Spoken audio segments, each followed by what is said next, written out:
رسول اللہ حلق المال وجاء العيال فادعوا الله لنا فرفع يديه وما نرى في السماء قزعة ووالذي نفسي بيده ما وضعها حتى صارت السحاب أمثال الجبال ثم لم ينزل عن منبره حتى رأيت المطر على لحيته إلى آخر الحدیث. پورا مجمع میرے نبی کی حدیث کے نام پہ لب کھولے, بلند آواز سے بولے سبحان اللہ. اب جو حدیث سنا رہا ہوں اس کے بعد یہ مسلم شریف کے اندر امام مسلم لے کر کے آئے, اور صاحب مشکات شریف کے اندر صفحہ 538 پر لے کر کے آئے. بڑی پیاری حدیث شریف. عن ابی ہریرہ قال لما كان يوم غزوة تبوك أصابت الناس مجاعة فقال عمر يا رسول الله ادعهم بفضل أزواجهم ثم ادعوا الله لهم عليها بالبركة فقال نعم فدعا بنطع فبسط ثم دعا بفضل أزواجهم فجعل الرجل يجيء بكف زرع ويجيء الآخر بكف تمر ويجيء الآخر بكسرة حتى اجتمع على النطع شيء يسير فدعا رسول الله صلى الله تعالى عليه وسلم بالبركة ثم قال خذوا في أوعيتهم فأخذوا في أوعيتهم حتى في أوعيتهم الى آخر الحدیث. پورا مجمع میرے نبی کی حدیث کے نام پہ لب کھولے, بلند آواز سے بولے سبحان اللہ, زور سے بولے سبحان اللہ.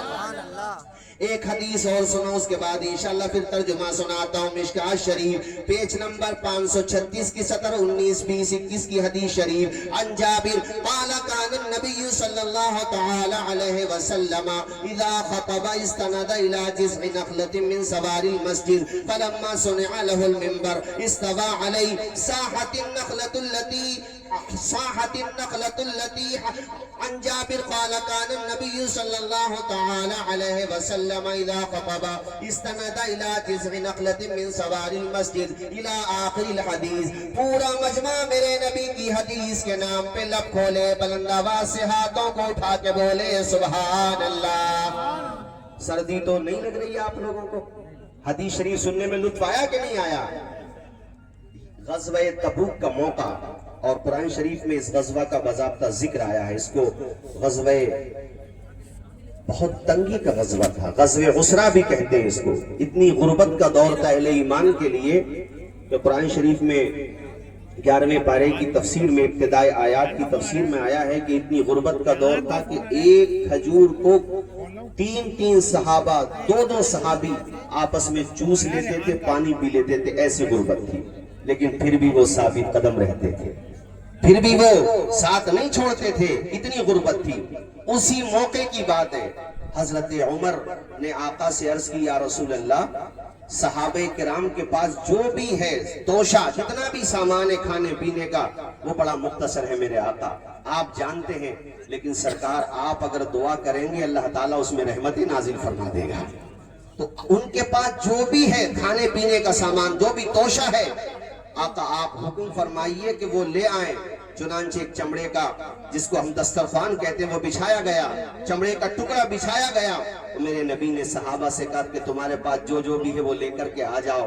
چنانچہ جس کے پاس کھجوریں تھیں وہ کھجوریں لے کر کے آ گیا, جس کے پاس کچھ بچی ہوئی روٹیاں تھیں وہ روٹیاں لے کر کے آ گیا, جس کے پاس جو تھے وہ جو لے کر کے آ گیا, جو کچھ بھی تھا وہ لے کر کے آیا. وہ بہت مختصر سا سامان تھا. اب یہاں الفاظ پہ توجہ کیجئے, اور یہ مسلم شریف کی روایت ہے, جانتے ہو اس میں الفاظ کیا ہیں؟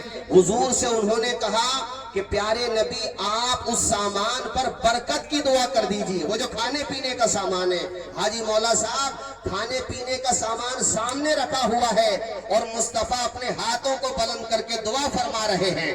اس کا مطلب یہ ہوا کہ ہم جو شیرنی سامنے رکھ کر کے دعا کرتے ہیں, یہ دعا کرنا بدعت نہیں ہے, مدینے والے آقا کی سنت ہے. اور یہ مسلم شریف کی میں نے حدیث بتائی ہے. وہ سامان مختصر سا سامان تھا, مگر اللہ اللہ جب آمنہ کے لال نے دعا فرما دی, سبحان اللہ. حدیث میں پیارے نبی کی یاد آئے میرے دوستو کہ میرے نبی نے دعا فرمانے کے بعد کہا خذوا فی اوعیتکم, تم اپنے اپنے برتنوں میں یہ سامان لے کر کے چلے جاؤ. وہ تمام صحابہ کئی روز کے انہیں فاقے ہو جاتے تھے, پریشانی آ جاتی تھی, مصائب و علام کا دور ہوتا تھا. اللہ اللہ جب میرے نبی نے فرمایا سامان لے کر کے جاؤ تو وہ اپنے اپنے برتنوں میں وہ کھانے کا سامان لے گئے, یہاں تک کہ پورے لشکر میں کسی کا برتن ایسا نہ بچا جو کھانے سے خالی رہ گیا ہو. ذرا بولو زور سے سبحان اللہ. جہاں تو وہ چند لوگوں کی غذا تھی, چند لوگوں کی خوراک تھی, مگر پیارے نبی کی دعا کی برکت کا اثر یہ ہوا کہ الحمدللہ پورا لشکر شکم سیر ہو گیا, سب کے برتن بھر گئے, یہاں تک کہ وہ کھانا پھر بھی اتنا ہی رہا جتنا پہلے موجود تھا. نہیں بولو گے بھی زور سے نہیں بولو گے سبحان اللہ, بلند آواز سے نہیں بولو گے. یہ ہمارے نبی کی دعا ہے سبحان اللہ. اجابت کا جوڑا عنایتی کا سہرا, اجابت کا جوڑا عنایتی کا سہرا, دلہن بن کے نکلی دعا ہے محمد, اور اجابت نے جھک کر گلے سے لگایا, اجابت نے جھک کر گلے سے لگایا, پڑھی ناز سے جب دعا ہے محمد. یہ ہمارے نبی کی دعا سبحان اللہ, بڑی پیاری حدیث, بخاری مسلم دونوں میں یعنی متفقن علیہ حدیث. دنیا کا کوئی مولوی, دنیا کا بڑے سے بڑا عالم انگلی نہیں رکھ سا, ہمت نہیں ہے اس کے اندر, چونکہ یہ چھوٹی کہانی شریف نہیں ہے قاری صاحب, یہ حدیث شریف ہے, اور بخاری میں بھی ہے, مسلم میں بھی ہے. نبی کی دعا کی پاور دیکھیے, کتنی پیاری حدیث. حضرت انس کہتے ہیں کہ ایک سال ایسا بھی آیا, مطلب بارش نہیں ہو رہی تھی, اللہ اکبر. جب صحابہ میں پریشانی آتی تھی مصطفیٰ کے پاس آتے تھے, تو مصطفیٰ کے پاس جانا پریشانی میں اور مصطفیٰ سے دعا کی درخواست, دعا کا عریضہ کرنا, یہ تو صحابہ کے عمل سے ثابت ہے. تو اگر آج ہم وسیلہ لیتے ہیں تو یہ شرک کیسے ہو سکتا ہے؟ یہ تو صحابہ کے عمل سے ثابت, وہ خود بھی تو دعا کر سکتے تھے.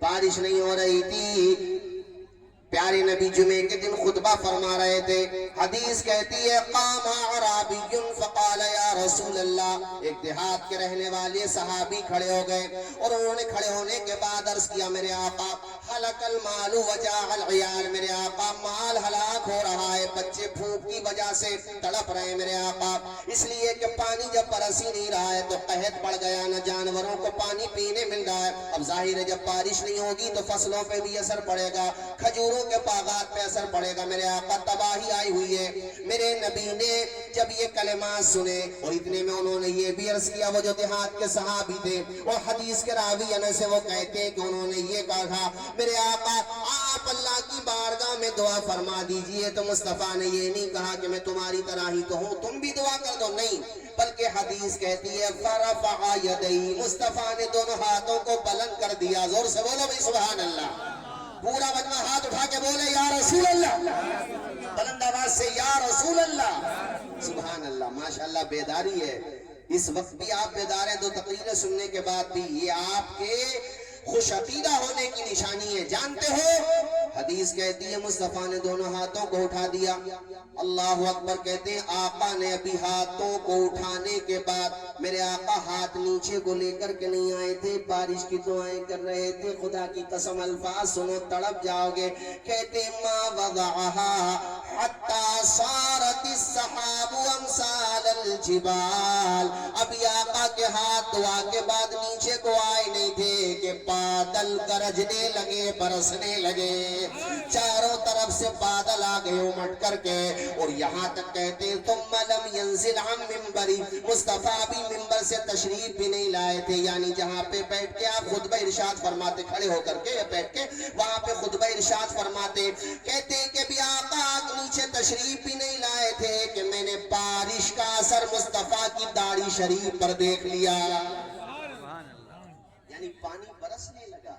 ابھی حضور نے ہاتھ نیچے نہیں کیے کہ بادل آ گئے، اور ابھی حضور منبر سے نہیں آئے کہ بارش آ گئی، پانی برسنے لگا۔ اب جانتے ہو کتنا پانی برسا زبیر بھائی، ماشاءاللہ، اللہ سلامت رکھے۔ حیات نگر سے تشریف لائیں۔ حیات نگر ہے بدپور، حسن پور، کوئی پور چھوڑا نہیں ہے انہوں نے، نہ سرائے چھوڑا ہے نہ حسن پور چھوڑا ہے۔ انگریزوں کے دور میں ہوتے نا کوہ نور نہیں لیا، لے جاتے یہاں سے انگریزی نہیں کو لے کر کے چلے جاتے۔ یہ اتنے قیمتی ہیں، اثاثہ ہیں، یہ ایسے لوگ بہت کم پائے جاتے ہیں ہمارے قاری یاس محمد جیسے۔ اور ان کے لیے قاری صاحب نے جو کہا، اتنی بھی علماء نے کہا، غلط نہیں کہا، مبالغہ نہیں کیا، بلکہ بالکل صحیح کیا۔ انہوں نے وہ کام کیا ہے ننگلی والوں، جو سب سے بڑا کام ہوتا ہے۔ سب سے بڑا کام جانتے ہو کیا ہوتا ہے؟ علم پھیلانا، علم سیکھنا اور علم سکھانا۔ ہماری تقریروں میں سنا ہوگا زبیر بھائی آپ نے کہ حوصلے اس طرح آزمایا کرو، مشکلیں دیکھ کر مسکرایا کرو، بھلے دونی والے کم کھایا کرو، اپنے بچوں کو لیکن پڑھایا کرو۔ ابھی بتایا آپ نے پانچوں کے پانچوں بھائی ڈاکٹر ہیں، کہاں چلے گئے وہ عباسی صاحب؟ پانچوں کے پانچوں بھائی ڈاکٹر۔ میں رامپور گیا تو مجھے بتایا حضرت ہم 6 بھائی تھے، 6 یا 7 بتائی گی، مجھے ٹھیک سے گنتی تو یاد نہیں کہ ہم 6 کے 6 بھائیوں نے کمایا اور ایک بھائیوں کو MBBS ڈاکٹر بنایا۔ ٹراما، ان کا ٹراما ہاسپٹل ہے وہاں، اس میں میرٹھ میں۔ مجھ سے کہا حضرت پانچوں بھائیوں نے مجھے پڑھایا۔ پھر میں نے کہا تم نے کیا کیا پڑھنے کے بعد؟ کہا میں نے ان کے بیٹوں کو پڑھا دیا۔ آج میرے گھر میں کئی نیٹ نکال چکے ہیں اور ہماری کئی بھتیجیاں بھی پڑھ رہی ہیں۔ میں نے کہا سب بھائیوں نے مل کے ایک بھائیوں کو پڑھا دیا اور اسے ایک بھائیے نے سب بھائیوں کی اولاد کو پڑھا دیا۔ یہ تعلیم کا فائدہ ہوتا ہے۔ قاری نظام الدین کے ابا نے قاری نظام الدین کو پڑھایا، انہوں نے آدھے اسلام نگر کو پڑھا دیا، ماشاءاللہ۔ اور یہ اتنے کام کے آدمی ہیں قاری نظام الدین صاحب، ماشاءاللہ۔ LLB کر لیا انہوں نے شادی کے بعد، ورنہ کون پڑھتا ہے؟ انہوں نے بچوں کے بعد پڑھ کے دکھا دیا۔ اللہ انہیں شاد و آباد رکھے۔ تو تعلیم پہ توجہ دیجیے۔ اس لیے میں قاری یاس محمد آپ کی قدر کرتا ہوں کہ آپ نے صرف نعرہ نہیں دیا ہے بلکہ کام کر کے دکھایا ہے۔ ایجوکیشن ہی حقیقت میں بڑی طاقت ہوتی ہے۔ حضرت آدم علیہ السلام کا جب پتلا بنا اور فرشتوں نے اس بات کو لے کر کے کہا مالک ان کی آل اولاد میں وہ لوگ بھی آئیں گے جو زمین میں فساد کریں گے، وہاں انسان سے مراد وہی انسان ہے جو فساد مچائیں گے۔ یہ اللہ تو انسان کو بنا تو رہا ہے مگر انسان زمین میں جا کے فساد مچائے گا۔ فرشتوں کا کہنا غلط تو نہیں تھا، ان کی بھی اپنی تھوٹ تھی، مگر اللہ نے کیا فرمایا؟ انی اعلم ما لا تعلمون۔ اے فرشتوں، میں جو جانتا ہوں وہ تم نہیں جانتے ہو، اس لیے کہ تم فسادیوں کو دیکھ رہے ہو، میری نگاہ رحمت نمازیوں کو دیکھ رہی ہے۔ تم دیکھ رہے ہو نمرود کو، میں دیکھ رہا ہوں نمرودیت ختم کرنے والے ابراہیم کو۔ تم دیکھ رہے ہو فرعون کو، میں دیکھ رہا ہوں موسیٰ کلیم اللہ کو۔ تم دیکھ رہے ہو شداد، حامان اور قارون جیسوں کو، میں دیکھ رہا ہوں نبیوں کو۔ اے میرے فرشتوں، تم عتبہ، عتیبہ، شیبہ، ابو لہب، ابو جہل جیسوں کو دیکھ رہے ہو، میری نگاہ رحمت نبیوں کے تاجدار، معراج کے دولہ میرے محبوب کو دیکھ رہی ہے۔ اے فرشتوں، تم یزید جیسے ظالم کو دیکھ رہے ہو، میں نبی کے نواسے حسین ابن علی کو دیکھ رہا ہوں۔